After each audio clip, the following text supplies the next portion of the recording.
came in. Okay, let's screen share the bracha, and in one united cacophony, we will say the bracha. Feel free to unmute if you'd like to say that with the people in the room. Baruch Atah Adonai Eloheinu melech haolam asher v'tzivanu la'asok b'divrei Torah. Divine source of the universe was gifted us with your sacred wisdom to provide some comfort and vision in these troubles.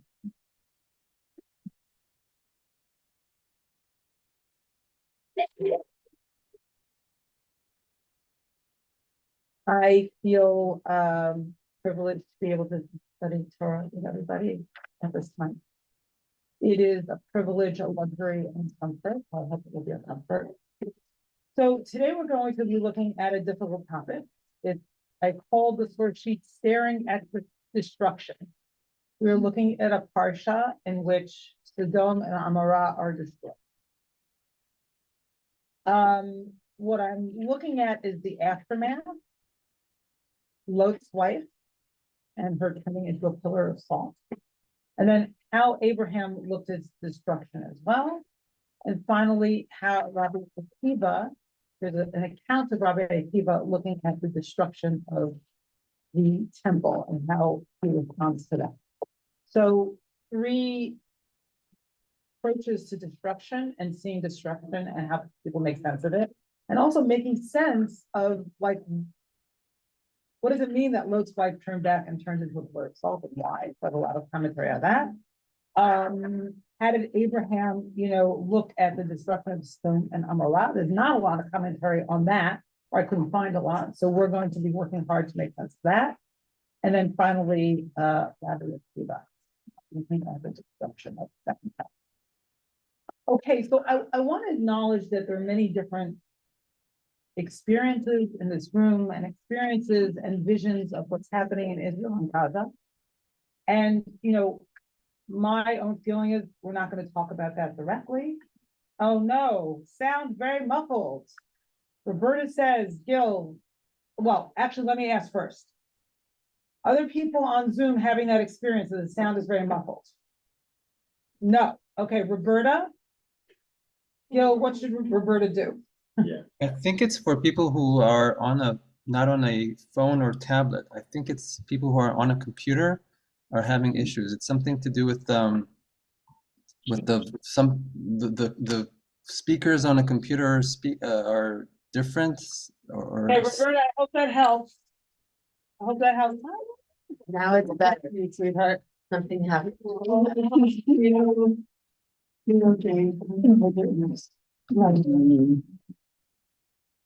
It's when people in the room are talking or more than one person is talking, I'm having trouble. Otherwise, if it's just Diane, I'm fine. Okay, so yeah, we just had someone come in. That's it. So I just want to acknowledge that the way people are seeing destruction at this moment is different. Some people are looking at Israel only and feeling heartbreak. Some people are looking at Israel and Gaza and feeling heartbreak. And feeling heartbreak. And some people are looking at the whole situation. People have different perspectives. I'm just acknowledging, holding that, and that's not the discussion we're having directly today. But we're going to be looking at what it means to look at destruction. And it's having a profound effect on each of us. I can almost say with confidence. Not a lot I can say with confidence these days, but reading the news and reading the pain and seeing whatever images of bloodshed that we're seeing has profound effect on whoever is bearing witness. So this is about bearing witness to destruction. Okay, I'm going to share my screen. And remember, people in the room, people on Zoom, you can hear any little movements, so try to keep it down to a minimum. And anyone who wants to say something, either in the room or on Zoom, please raise your hand later. Sharing my screen. Okay, so for people who have copies, for whatever reason, the copies came out a little funny, but I think Yeah. Came out a little funny, but you should be able to find your way even on the paper. And I'm gonna share my, and if you can't, just look at the screen. Okay, do people see it? No. Let's see what's happening over there.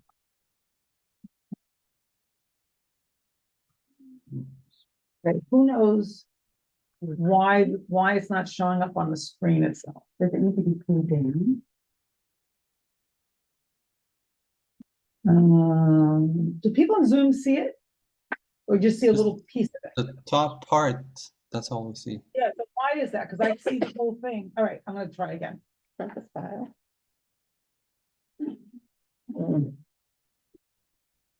Aha. Yeah. Wow. Very exciting. Okay. And I brought my glasses. Okay, so now let's look at the story and let's think about, the parsha so far. So in Genesis 18, 3 angels came to visit Abraham and Sarah, and they announced the birth, the advent of the child, right? Within a year, they will have a child. Sarah laughs. She gets into a little bit of trouble for that. But also, there are 3 men that come, and it's an interesting, almost divine revelation, because God appears to Abraham, and what appears in the text are 3 men. And then it turns out they're angels. So that's interesting. There's like a divine human, manifestation happening there. And then Abraham has a conversation with God about God destroying Sodom and Amorah, and argues with God. God says, there aren't 10 good men here, so God destroys Sodom and Amorah and Sodom and Gomorrah, and we are looking at that story now. So 2 of the angels go into Sodom and try to get Lot and his family out of Sodom. And what happens, is they come to visit Lot. And he, as Abraham is, so it must run in the family, is hospitable. And yet something really horrible happens. The people in the town say, throw out these men, right? Because we want to rape them, basically. And Lot says, I'll give you my daughter instead. So, it's like a warped kind of hospitality.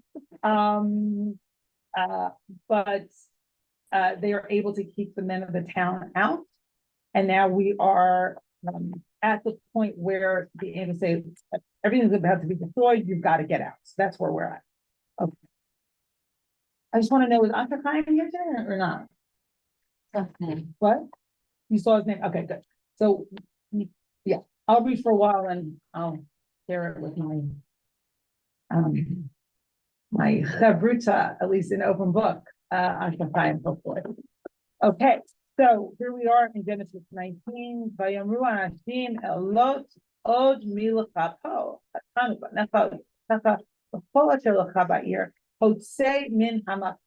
So then the agents or the men or the angels said, well, who else do you have here? Who's in your family? Son-in-laws, your sons and daughters, or anyone else that you have in the city, bring them out of the place. Because we're about to destroy this place. Because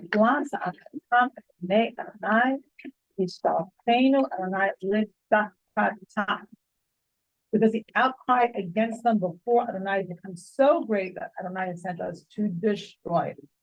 So this word destruction is also repeated very much in the story of Noah. And here it is appearing again. 14, Vayatse Lot. You know why the outcry against them? No, there's no specifics about what their sins are, except for that you see that they behave so horribly when guests come to visit Lot. Vayatse Lot, Vayidaber el chotonav, v'olchei bnota, Vayomer, Kumu, su'u min hamakom hazeh, ki mashchit Adonai el ha'ir, So Lot went out and spoke to his sons-in-law who married his daughters and said, "Oh, get out of this place, for Adonai is about to destroy the city." But he seemed to his sons-in-law as one who jests. It's a joke, it's not real. It reminds me of people who, I hope I'm not offending anybody, who don't take like the climate crisis seriously. It's a joke. Promo Hashachar Allah. ויעיצו המלאכים בלוט לאמור, קום קח את אשתך ושתי בנותיך הנמצאות פן תישא בעוון. As dawn broke, the messengers urged Lot on, saying, "Up, take your wife and your two remaining daughters, lest you be swept away because of the iniquity of the city." Mama. So, and he delayed. And the angels took him by the hand. They grabbed him by the hand. And the hand of his wife. And the hands of his two daughters. In Adonai's mercy or compassion on him. And brought him out and left him outside the city. So clearly they did not want to go, right? They are delaying, they are resisting.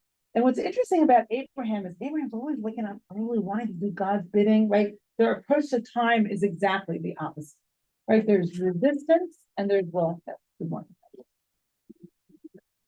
17.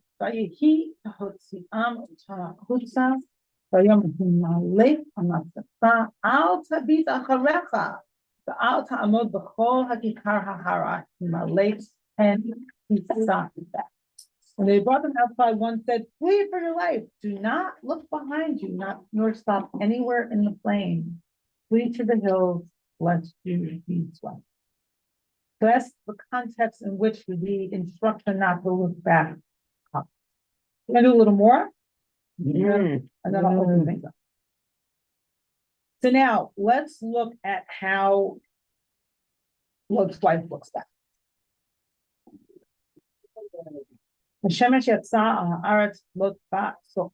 As the sun rose upon the earth, Lot entered Soar. Soar is like, Lot calls it the little place, right? He wanted to retreat, and then he ultimately goes inside a cave, right? He's getting smaller and smaller, which one can understand as a response to destruction, right? He wants safety, he wants, protection, maybe a room-like sort of environment. Adonai himtir al stone al amorad gofrit ba'esh edatai. God rained upon Sodom and Gomorrah sulfurous fire from Adonai out of heaven. Et ha'arim ha'el, et kol ha'zikah, et kol yoshvei ha'arim, et semach ha'adam. Annihilating or turning over those cities, an entire plain and all the inhabitants of the cities and the vegetation of the ground.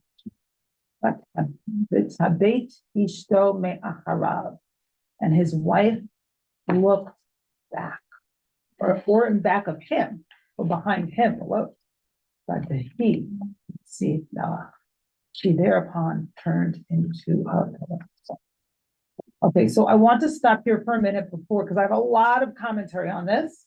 Why does Lot's wife turn into a pillar of salt? And why does she look back? So I want to get some I don't want big commentary. If you're on Zoom, put it in the chat. If you're in the room, I want one sentence, but not run on. Why is Lot's wife looking back? And or you can address either one. Why did she turn into a pillar? So I'm looking at the chat. And then Jay asks, great question. And why the imperative not to look back? Barbara says, she's worried about her other children. She left the children behind. They didn't go. Great answers. And great question from Jay. And we'll see that also addressed in the commentary, and great comment from Barbara. Richard, perhaps she looked back because her family was still in the valley. Okay, echoing Barbara, yes. Yeah, Nikki. And nostalgia for her home and Nostalgia for a home. What the heck's been destroyed? Wow, the pain of that. So it's not only her family member, it's her community, it's her life, the way her life was. Yeah, and the pillar of salt could be from all of the crying that she And did. it could be from all the crying. So many of you are actually already echoing the text that we haven't read yet. Okay. behind you. Oh, behind me, yeah. Lots of really bad guy. Later in the story, he's gonna sleep with his daughters. And she knows this, so she's thinking about an alternative. Oh, that's interesting. How does she know he's gonna sleep with his Well, daughter? she doesn't know that, she knows he's a bad guy. Lowe's a bad guy. Now, do you remember how that happened that he sleeps with his daughter? Is he the bad guy? No, there's something else that happens. He's getting drunk. They're getting drunk. He sees these paintings in museums all over the world, this scene, and. Yeah, yeah. But you're right, he's not a good guy. So she's looking for, like, I'm stuck with this guy now. Yeah. I love that image. Okay, all right, let me just see who else is speaking here. Jay says, simply contrarian. I don't want to listen to the rules. Beth, she might have wondered if they were being pursued, okay? Uh-huh. Alana Klugman, she was a citizen of this town and had compassion and felt connected to her town. Yeah. Why Helio? Why the plants had to be destructed? That's like the same question in like Noah. Why did the animals have to also be destroyed? I think it's a complete destruction. I'm not taking hands yet, Joe. If you have a comment, please put it in the chat. I'm just taking short comments from the Zoomagog, and I'm happy to call on you later. Okay. All right, Amy. All right, so I'm gonna take 2 more in Zoom and 3 more quick comments in the room. Okay. Amy, there are 2 midrashim that she checked for taking, yeah. And as you, okay. Okay, we're gonna get into the salt midrash. Thank you, Amy. We're getting to the salt. Everyone's echoing everything that's coming. I love it. I mean, I have to prepare a source sheet. Okay, who raised their hand? Okay, Maybe, quick comments, remember. maybe it was purely physical, maybe there was a radiation type of thing, and if you look back, your eyes, you were physically affected by Oh, it, interesting. rather than it being Interesting. It reminds me, A curse. remember all the images of running away from the smoke plume from the Twin Tower, right? Like what happens if you face that? Okay, Alana said there was a lot of radical bravery in being willing to face the destruction and to be a witness. And Beth says, yes. Okay, let's cut the Zoom off. Yeah, Archaeologically, yeah, remember, short comments. if you go to the location that this was supposedly occurring, there are a lot of salt mines there. And if the adjacent cities were being destroyed, it's reasonable that there was an implosion of these salt mines. Okay, great. Rob, did you have your hand up? Doja, have your hand up? You did? Just putting that. the Greeks used to sow the fields with salt when they conquered a city, and maybe destroying the vegetation means nobody can live there. Interesting. And remember later on in, I think it's Deuteronomy, in the laws of war, you're not supposed to cut the trees down. Okay, I'm gonna read one more comment. Question, I think that, why would she even be told not to? Right, so that's Jane's question, right? Of all. I know. Very strange. How could you not look back? It's in Greek mythology too. In Greek mythology too, we're gonna see that too, Rhoda. Well, Oh my God. yes, I love the hive mind. Okay, so I'm just gonna read Jill's comment and then we're going on with the test. Okay, I feel like changing it to stone means not changing, not growing. We are not improving our quality traits and playing to our lowest common denominator. We get frozen in place and can't progress. God speaks to us in metaphor all the time. Beautiful. We're even gonna see that. So I think maybe most everybody's comments are gonna be reflected in the sources, which is amazing. Not turning back on her suffering. Beautiful, Roberta. Okay. So now I'm not gonna turn back. We're going forward. not turning back. We're going on, okay? So here, Rashi. Okay, Al tabita alecha. Look not behind you. Okay, so here's answering Jay and Tomas's question. Maybe not satisfactorily, but still. Ata hirshata imahen u'b'zchut Avraham ata nitzal. You sin with them, but you're sin. In other words, you guys are sinners, but you are saved through the merit of Abraham. That's the only reason Lot and family are taken out of Sodom and Amorah. And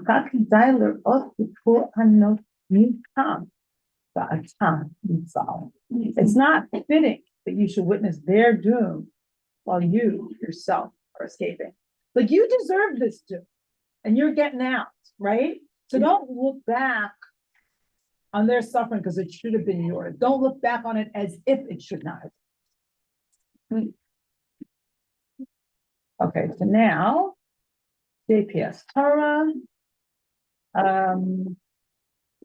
She lingered in flight. So now we're in, I know the printing didn't come out, right? Well, let's hopefully you can find the text. Source 5. She lingered in flight and was overwhelmed by the spreading devastation. Okay, that works. That makes sense. A pillar of salt. That salt too may have a symbolic function in the ancient Near East. That site was strewn with salt. Who just said that? Nikki, as a mark of eternal desolation and punishment for disloyalty and breach of a treaty, which also answers the question of like why the plants too. It's just like wholesale destruction. So look at the, if you can't find it, I know the printing did come out well today. It's number 6. And if you can't find it, look on the screen. Watch stop. They said you sinned. What was the sin they had done? Hold on. I'm gonna get into this. It doesn't specify the sin, except that Lot was about to throw his daughters out to the townspeople, right, to be raped. That's right. But the Midrash is going to suggest some sin. Hold on. Al tabit achalecha b'shvil sa'ar chutnecha b'ba'ir. Hold on, I'm just looking at the disconnect from this translation. So don't look back because of the sorrow of your sons-in-laws, I think, of the town. Like don't look to see the pain of the rest of the family. Because if you look back, it's going to delay you on the way. Yeah, this is to save your life. Hurry up and go forward. Don't look back. Or you might get stuck if you look back.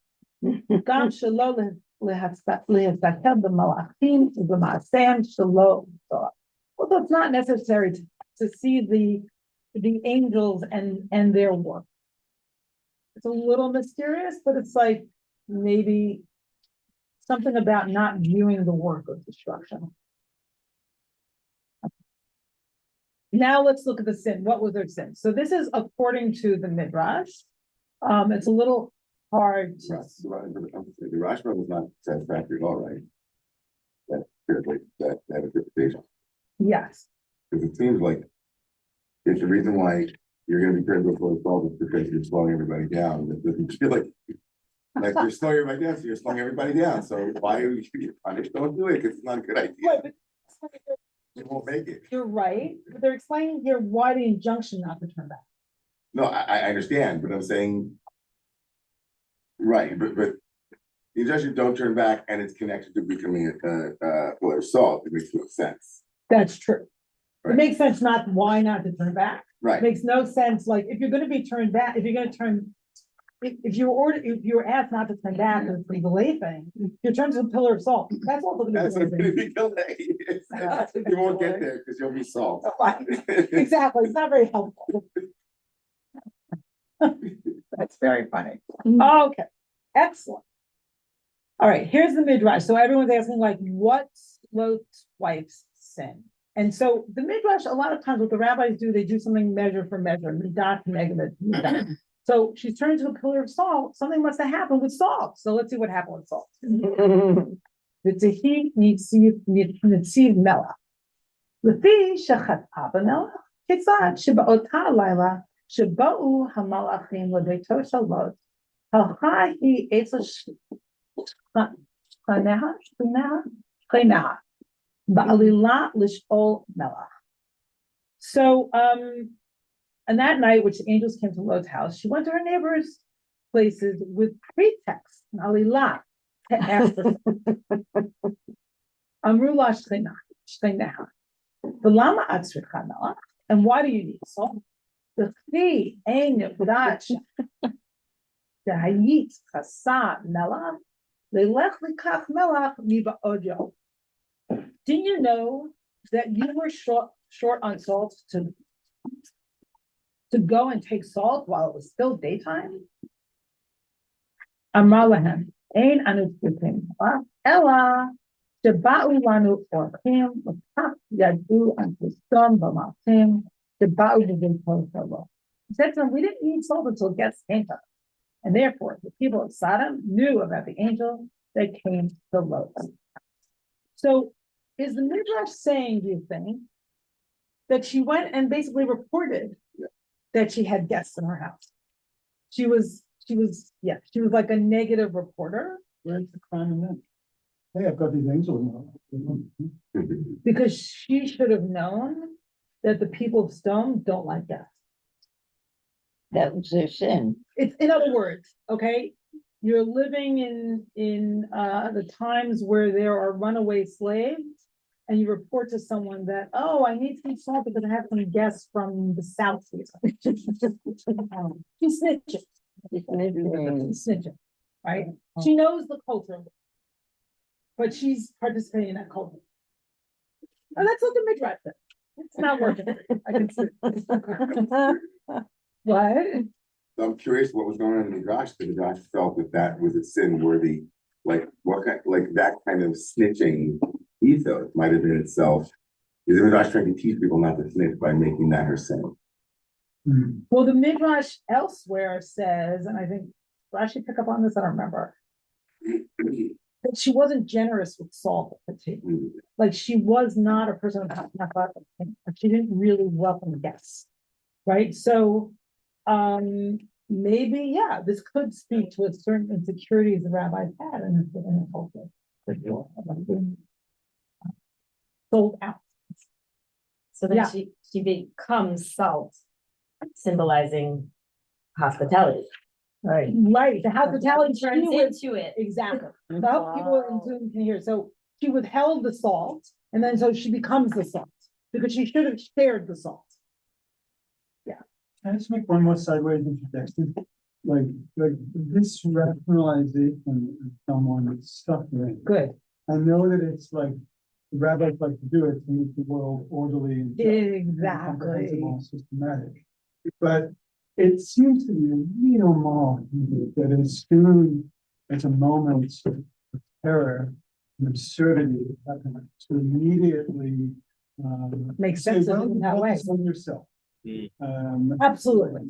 That- Absolutely. So the rabbis are into poetic. I don't think it's so poetic, but I understand. Okay. I'm Only because she turns to salt, so they're using salt. It's the- I'm just saying, I don't think it's poetic. You don't like it. Yeah, all right. That's fine. It's totally fine. Duly noted. You know, it's interesting because Rabbi Engber in his sermon last night talked about the Akedah as a kind of worship, interpreting the Akedah as a kind of worship. So this is another worship, right? Interpretation is a word. So they're making sense, right? With this sort of measure for measure, they're literally making everything even, right? And many of us are uncomfortable with that, which is why I brought other interpretations in. So now let's. So, you know, it's interesting you brought this up at this moment because now the source is clear in a different direction. Let's see what happens. So this is from something called Dirshuni, which is Midrashim, contemporary interpretations and stories about the text written by women in Israel, and it is gorgeous, really unbelievable Midrashim. And you could see how it goes in precisely the other direction. So, you know what? Why don't I ask someone to read? Tomas, would you read number 9? Happily. Happily. Number 9, Lot's wife weeping disputes the suffering of all those who bear witness to a tragedy that they are unable to prevent. Her ability to feel pain, perhaps her inability to avoid it, stands in contrast to her husband's stoning forward gaze. So they're lifting up her concern, her pain, her perhaps inability to hold what she was trying to behold. Okay, probably more satisfying. At least it's not. I know about everybody else in the room. Okay, so let's, Tomas, read one more, and this is another Gershuni midrash. Yes, by Ruti Timur. And as they were bringing them out, he said, escape for your life, do not look behind you, and don't stand still anywhere on the plain, escape to the hill country, lest you be slain. As the flames began to devour the houses of Sodom, Lot said to his wife, quick, get some bread and a skin of water, and we'll run for our lives or be killed. She said, we'll save ourselves, and our daughters will stay here. And how do we know Lot had other daughters who stayed behind? At the outset it says, and the men said to Lot, who else have you here? Son-in-law, your sons, your daughter? And later it says, get up and take your wife and your 2 remaining daughters. We learn from this that the married daughters stay behind with their husbands. He said to her, quiet women, do as I say. She was silent. It might be a challenge to find it. It is a puzzle today. And the angels took them out of the city, and Lot did not say to his wife a word of what they said. He walked sure-footed, and she lagged behind him. Her heart was heavy upon her. She looked back and saw her city, her family, and her property going up in flames. So this explains at least her resistance of leaving the city. Not Lot's resistance, but her. Going to finish? Yeah. And his wife looked behind and became a pillar of salt. Tear after tear dripped from her eyes, and the tears grew fuller and fuller, stronger and stronger, until they became a pillar of salt. He stumbled and fell and stirred no more. And Lot did not look back. Our sages of blessed memory said, with salt he sinned, and with salt he was punished. And I say, he sinned not, but was punished falsely. Yes. It also brings home that not everybody can withstand all the pain that they're seeing at this moment. All right. Hold on, I'm sorry, I need hands. Hold on. I'm gonna call you in a second. No, not never mind. Call you in 1 sec. Okay. Okay, I'm going to stop. I'm going to open the Magad. And I'm gonna call on Rhoda first. And then I saw Tony's hand. You're pointing at Rachel. And then I'm gonna go to the screen. So I'm gonna ask people to be succinct as possible so we can get a lot of voices in the room. And because there's more to study. Well, it's just reflective of all the suffering, generation after generation, when people have to flee from violence and from war, as we're witnessing right now, and all the time. And the salt is not the point. The point is the suffering and the running away, and what happens if you run, what happens if you stay, neither is good. And who you leave behind, and who you take, all I can think of is what happened. Not like to focus on. You're right, the salt is not the point, but the salt brings home the point. Your point. Yeah. Salt. Tony, and then Individually and collectively as we turn toward. remember, we're not discussing the conflict directly. Individually and collectively, Yeah. as we turn toward our suffering every day of our lives, whether there's particular things going on or not in the world. The question to me is, how do we combine both rebellion and obedience? How do we combine anger at it and radical acceptance of it? Okay, so let me just And in- repeat what and you're in saying. Zen, it said, get beyond obedience and rebellion. Interesting. So when we're beholding suffering, whether it's collective, like we're beholding now in the world, or our own, how do we get beyond the two reactions, which are anger and Or rebellion rebellion, and obedience? Okay, accept and radical acceptance. Beyond both. I see. Beyond, both. well, love that, thank you. It's helpful to distinguish there that it's not the body in this situation that tends to solve, it's the fear, right? Where she turns to salt because of the tears. Here's the fault. She turns to salt because of the overwhelming tears. Oh. So she She becomes imprisoned by her own tears that are the expression of fault. yeah, Lost in her own gene. Last week, the rabbi spoke and he said that Lot settled facing Sodom. And Abraham was not happy about that he was in the area of Sodom. And there were places, there weren't 10, before the destruction, there weren't 10 worthy people in all of Sodom.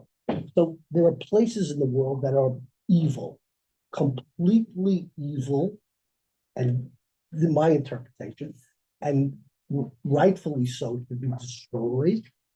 And it's important where you live. And if you live in a place that's completely evil, it overcomes you. That's my so interpretation. that's your understanding of Lot's. No, that's my understanding of the destruction of Sodom. Okay, so, Rachel, Joe, do you have a fan? Yeah, yeah. Okay, Rachel, Nikki, Joe, and then we're turning to this. Nobody has mentioned survivor's guilt yet. Yeah. I'd like to put it on the table. Okay. And I. Okay, Rachel's putting survivor's guilt on the On the table. table, now I'm all done. Okay. Yeah, absolutely. How do you, it reminds me of a friend, years ago, her sister committed suicide and she had a dream that she was ice skating and her sister said, how can you skate? Like, how do we, right? That's like, how did we go on living? Yeah, right. Okay, so I think I said Nikki and then Joe. Yeah, I'm concerned with something Thomas said, which is that, and the poem, that Lot's wife did not really sin, but God punishes her anyway. And I related this to the Akedah. I think maybe I'm making a big mistake, or maybe it doesn't belong here, but that the Jewish God grows in morality, that sometimes he acts very badly in the earlier books. Yeah, and I see That's what you struggle with that every week. That's a good struggle. That's a good struggle. And God does grow. Okay, Joe. And then I said I'm gonna go to the Zuma guy, then I'll try to come back, okay? From my upbringing, I never could ever see anything good about Lot's wife Mm. until today. And thank you. Because I've always heard all the bad. So I just think now from all the sharing that now I can see Lot's wife is just like a mixed bag. Maybe she didn't serve the angel of salt. Maybe she did a little snitching, a little, but at the same time, she has these emotions and these feelings for everybody in Selma, especially your children. Maybe And doesn't just right, program. yeah. Mixed bag. Yeah. Alana on screen. I keep thinking about the moment before they flee, where Lot's wife has witnessed her husband, the father of her daughters, being willing to trade them for group rape for his own safety. And in a sense, so I've been thinking about how she's traumatized, and in a way we could describe a working definition of trauma is when we're turned back, when we're stuck in the past, and we can't move with it, we can't survive it. And perhaps in a way, she couldn't survive either direction. She couldn't survive the reality of just a moment ago, what had happened, if not for the intervention of messengers, and moving forward into the world in a life with somebody who would have done that to his daughters. And for me, it prefigures the death of Sarah, which Midrash, suggests that she died as a result of the Akedah. She died because of what almost happened. And maybe indeed Lot's wife dies, so to speak, becomes a monument to this trauma because of what almost happened. Beautiful, Alana. And this goes back to Aaron's point. Like, why does she want to be with this guy who was willing to sacrifice his daughters, to be raped by the townspeople? So she had no possibilities before her or in front of her. And maybe then turning to salt is not a punishment, it's a way out. I mean, not a way out, right? But maybe it's a way out. Okay, we're still on screen, Steph. Yeah. Name reading, but yeah, let's give her a name, right? Let's call her Reed, just people would like to do that. Okay, Beth. Shabbat Shalom. I loved what Ilana just said, and I'd like to throw out the possibility that when we're told in the text that Lot's wife looked behind him, perhaps she was looking in horror at his Jungian shadow. We can see our own shadows, but we can often see that of other people. And maybe that's what she was looking at, is his personal shadow hiding behind him out of his own sight. Yeah, that's a beautiful support for Alana's interpretation. And also looking behind him, what he did, as Alana was saying, to his daughters. Beautiful. Thank you for that, making that textual connection. Jay. I raised in the chat that question about why is she unnamed, and I have this theory, which is that when somebody is unnamed and yet clearly featured in the narrative, in a weird way, it's easier for us to identify with the person. Put ourselves in that person's place. I have no backup for this, but just my gut tells me that when the character is featured that way and not named, it's kind of easier for me to slide my name into it. That's really interesting. Reminds me, like when you're selling an apartment, you're not supposed to keep any like individuating features when someone walks into the apartment, so they can imagine their way into it. Right. It's a funny association. Okay, yes. So I'm questioning that this is the commentary on following your heart versus your head. Lot was following his head, or I guess my mind, and I don't know if I like making this association. It's like our heart goes out to all the people who are dying in the crisis in Israel right now. Our heart tells us, turn back, save them. But our head is thinking about the bigger picture. Yeah, I would prefer not to talk. We're all talking about the situation. I prefer not to talk directly about the situation. Got it. Because no, it's fine. I want everyone to feel like they can be in this room right now. Got it. Yeah. Okay, I'm gonna look behind me. Okay, I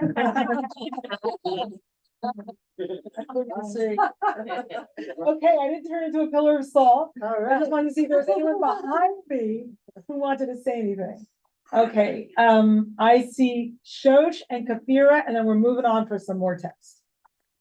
I just wanted to share, in August, my son and I were in Israel, and when we went to the Dead Sea, it was really clear that there's also a quiet destruction happening in the land, where the amount of space has grown and grown and grown. The waters are abandoned, and the Dead Sea is drying up. And I just keep thinking about that. If we don't look forward, and take care of our climate. It's just a quiet destruction happening right now. in It's not so Israel. quiet anymore. And not so quiet and like scorching temperatures, so I just wanted to bring that. And also, just briefly, after my father was killed, my mom and I and my sister would just be in nature, and that was where we found the present moment. We could not at all look forward. We could only find the beauty in a leaf, and like right now was where we found a way to live. Thank you. Right, how do you look forward when you're facing destruction? I mean, in a weird way, it was like a gift to be like, oh, meditation's easy now. Like I can only be here. I look from behind you, I have just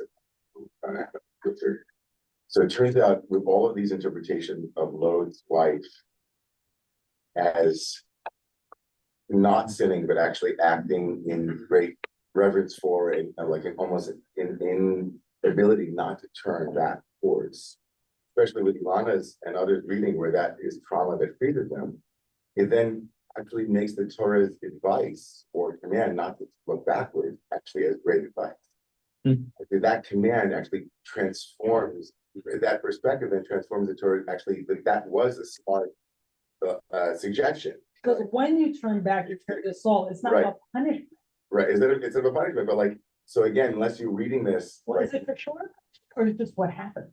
right? What happens when you turn back? But Yeah. again, we're not told what happens when you don't turn back, right? We don't have like an equal text dedicated to, and they didn't turn back, and therefore their lives are then lived Well, we in, do. in repression of. We do. We have Lot and his daughters. What happened? And both Noah and Lot get drunk after the destruction. Right? True. Like it's hard to look at destruction no matter which way you're facing. Right. I mean, we could go forward on that. I want to go forward. Yeah, Lot got drunk, but his daughter's making, he didn't get drunk. It was different than Noah. I know, but it's still. And also from those Destruction in both places. But Ruth, the Moabite, comes from the Right. illicit sexual relationship between Lot and his daughters. Right. And so, yeah, because Me'ab means from the father, and so I would rather, ultimately, the Messiah comes from the ones who look Right. forward, even if it involves a repression of a trauma, and then its sublimation into something not healthy that can be worked through, as opposed to like this pillar of salt that is frozen forever. We don't know anything about Lot's wife going forward. So I would argue that, I'm just saying, from the text going with that thread, that the advice not to look backwards is as a moral pinch to it. It's not just don't look back because you'll be punished, but don't look back because it won't serve humanity. It won't serve you or the rest. Absolutely. Not only moral, it's practical, pragmatic. But if you look back, you can't go forward. You'll be unable to go forward. So in some ways, sometimes that kind of giving into that kind of compassion, or that kind of, I must witness this destruction and Freezes. and unable to move forward. It's interesting because maybe a little salty too. All right. Hi, everybody, we have some more texts, so I'm gonna go forward. I'm gonna go forward, okay? I know everyone wants to speak. We'll have a few more minutes to talk about, so here we go. Okay, so I want to look at a couple, two more texts about Lot's wife that I think are worth reading, and then we're going to look at how Abraham looked at destruction, which is really mysterious. And Rabbi, we're still here? Oh, okay. Let's see what we can discover about Abraham, and if that gives us something different. So can someone read text 12? Irit looked back to see if her two firstborn daughters were following, and she saw that they weren't and what had become of them. In such a moment of grief, one knows only one desire: to follow after one's child, to experience what she's experienced, to be one with her in every aspect of suffering, only to be one with her. And it was for this desire that Irit was turned into a pillar of salt. She was turned into salt either because God couldn't forgive her this desire or because he could. So I love this sentence. You know, only one desire to follow after one's child, to experience what he's experienced, to be one with her in every aspect of suffering, only to be one with her. So, you know, as a mother, I certainly know that. Okay, and now Gwen Kessler, who actually used to be my study partner when I was at the Theological Seminary. Someone else in the room like to read? You like reading? Go ahead, Lena. Number 13. Perhaps the lesson in Lot's wife's death is that it reminds us of the risks, the dangers involved in looking back. Louder, Lena, slow out. Lives are at stake. Perhaps what might be considered problematic in Lot's wife looking back is neither the act of looking back itself, nor that she does so ostensibly against divine command, but the inability to see things differently. We need to see with better eyes. If we do not constantly come up with new interpretations, which require continual looking back and seeing anew, the text and its readers stand in danger of becoming pillars of salt, calcified among remnants, memorials, whether enduring or fleeing, to a past long since gone. And this reminds me of what Joe said. He never saw Lot's wife in the way that he sees her today. Right? Can we see the text anew? Can we see the situation anew? Is that possible? Or are we becoming? Have we become salt already? Okay, now we're going to look at Abraham's vision of destruction. So he's looking at the same thing, but from a different point of view, because it's not the world. He himself didn't lose, well, Lot is his family, but he didn't lose children in this destruction, right? And he's looking at it from a distance. So let's see how Abraham looks. Asher Chaim, do you feel like reading today? Are you there? I think he's there. He's not here. He's not there? Oh, there. Okay. Anyone else? Joe, do you feel like reading? No? Okay. Okay. All right, I'll read it. Okay, I don't want to. English reading. Oh? You read the English, I'll read the Hebrew. Okay. Next morning, Abraham hurried to the place where he stood before. Abraham Baboker. So notice, Abraham again wakes up early in the morning. So there's this real tension in the Torah throughout, like privileging those who wake up early in the morning as a sign of willingness. I happen to be an early riser. El Hamakam. So he goes to the place. Asher Amad Sham et Penei Adonai. Hurry to the place where he had stood before. I'm not sure what to do where he had stood before. And then it says face of God. And the Hebrew is not quite translating it that way. And so on. What? Right, before God. So I guess he's standing there before God. Okay. As opposed to where he had stood before. It's, the translation's a little confusing. Okay. Placement of the 28 is wrong. Yeah. Okay. Vayashkev al pnei Sodom va'amara va'al kol pnei Eretz hakikar va'ya'ar v'hinei ala pitur ha'aretz pitur ha'kivshan. Okay, Lord. Looking down towards Sodom and Gomorrah and all the land of the plain, we saw the smoke of the land rising, and the smoke of. So notice that there are two ways of seeing in this verse. One is vayashkev, and we'll look at that word in a minute. I was hoping to find some juicy commentary on that, and I didn't. So if anyone knows of anything, please, put it in the chat or let me know in a couple of minutes. That here is what? What the juicy commentary on what's that? Oh, vayashkev, this word about how he looked at the destruction. Vayashkev, and then it says vayar, and he saw. So there's vayashkev, which here is being translated as looking, but we'll look more deeply into the word in a minute. And vayar, and he saw, and and he did, behold, so he kind of beheld. So I'm trying to understand how Abraham is looking at the destruction. And it's interesting that he can look at the destruction, unlike Lot's wife, right? It's okay for him to look at the destruction. Okay, 29. He b'shachat Elohim et ha'areh v'yizkor Elohim et Abraham yishlach et Lot mitoch ha'ateva v'havutoch et ha'arim asher yashad bahen Lot. Lord. It was that when Hashem destroyed the cities of the plain and annihilated the cities where Lot dwelled. Hashem was mindful of Abraham and removed Lot from the midst.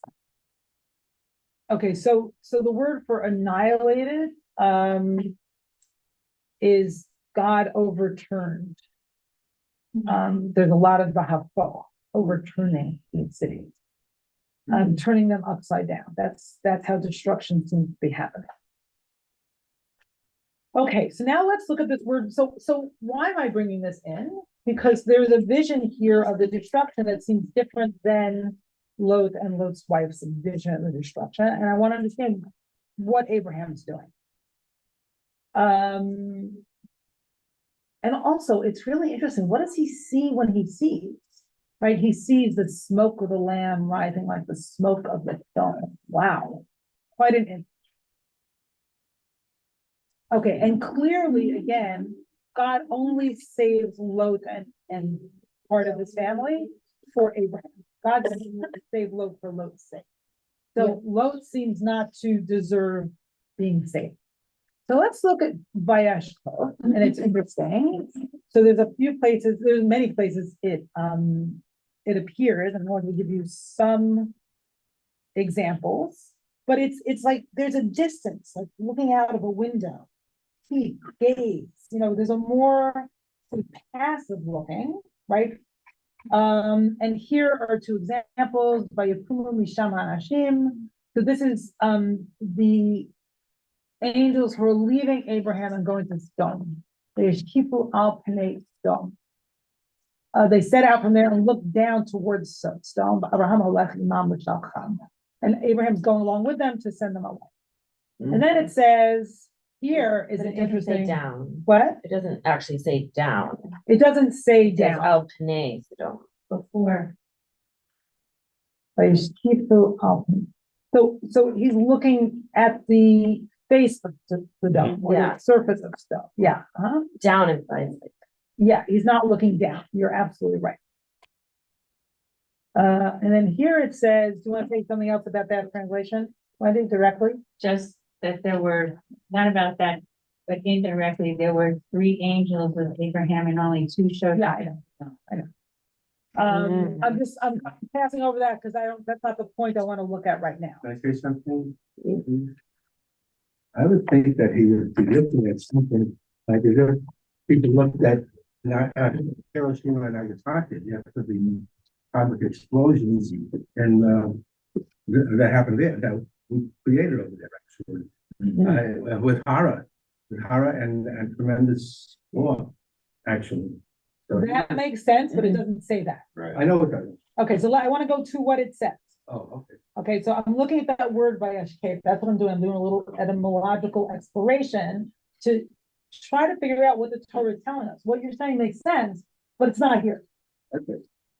Somewhere else. It's somewhere else. Yes, it's somewhere else. It's many places. Okay, so this is Genesis 26:8, and this is Abimelech looking out his window to see Isaac and Rebecca fooling around, basically.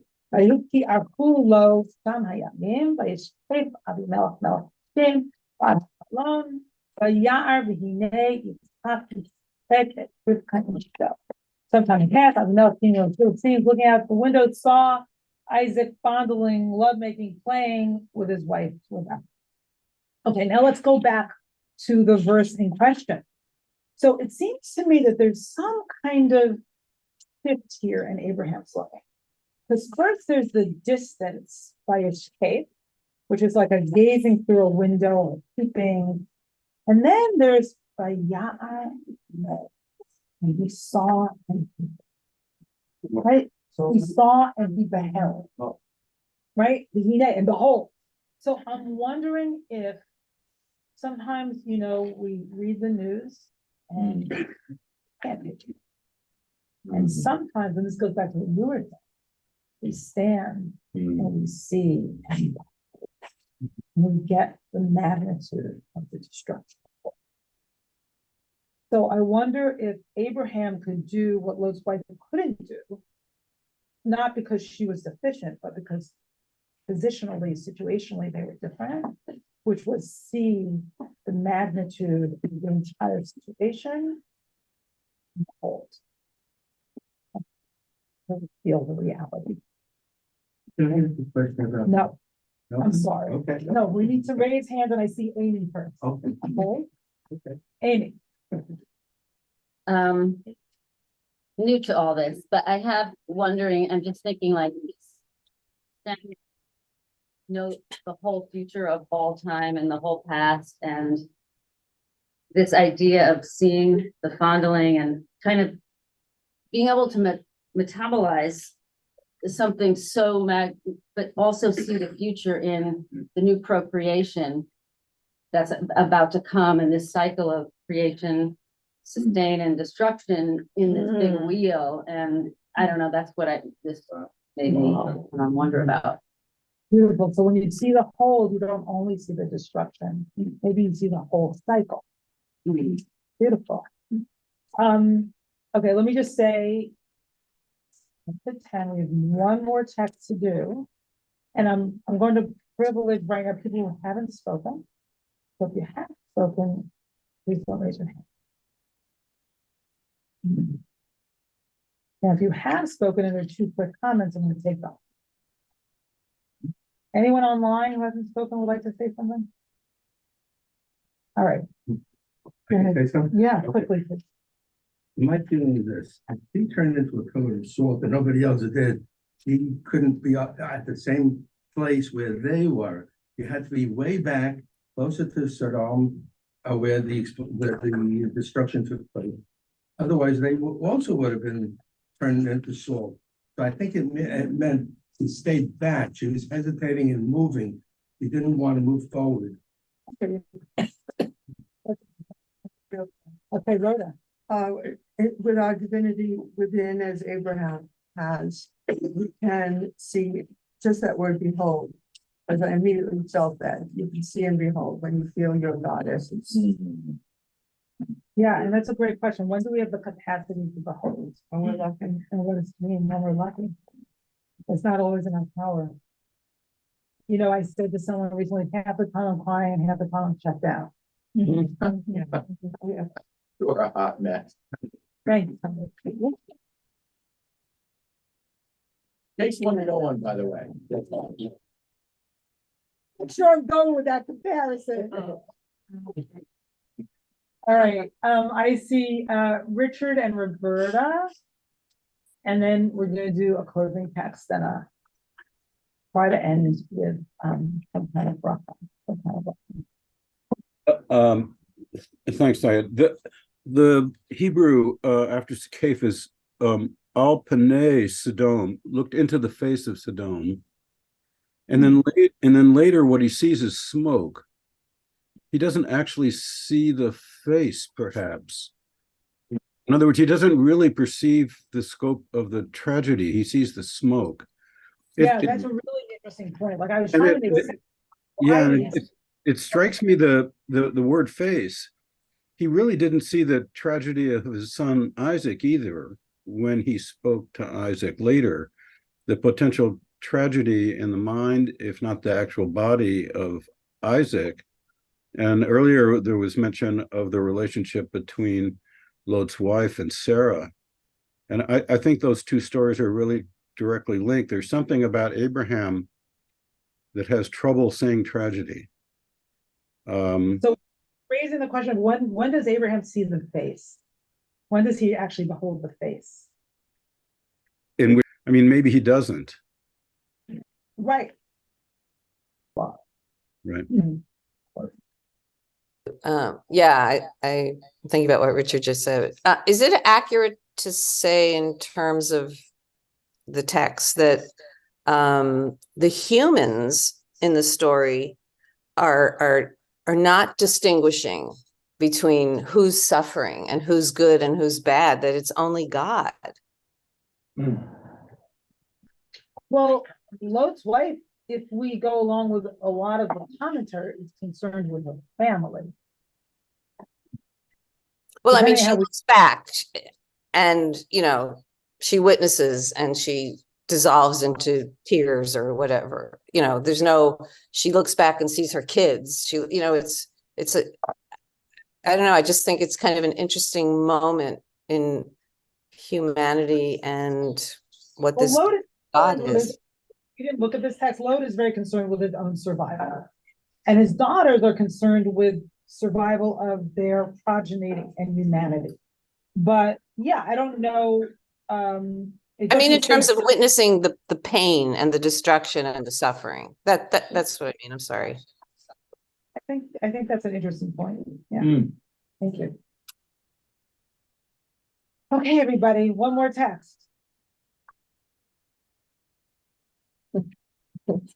Voting okay?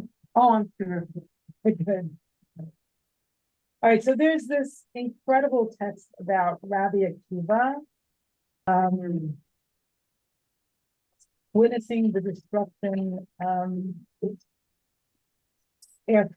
the destruction of the second temple, and the destruction of the temple itself. So I'm gonna do this quickly because we have to go to services. So basically, Rabbi Akiva's widows, and they arrived at Mount Scopus and saw the site of the temple, and they rent their garments in mourning. This is the last.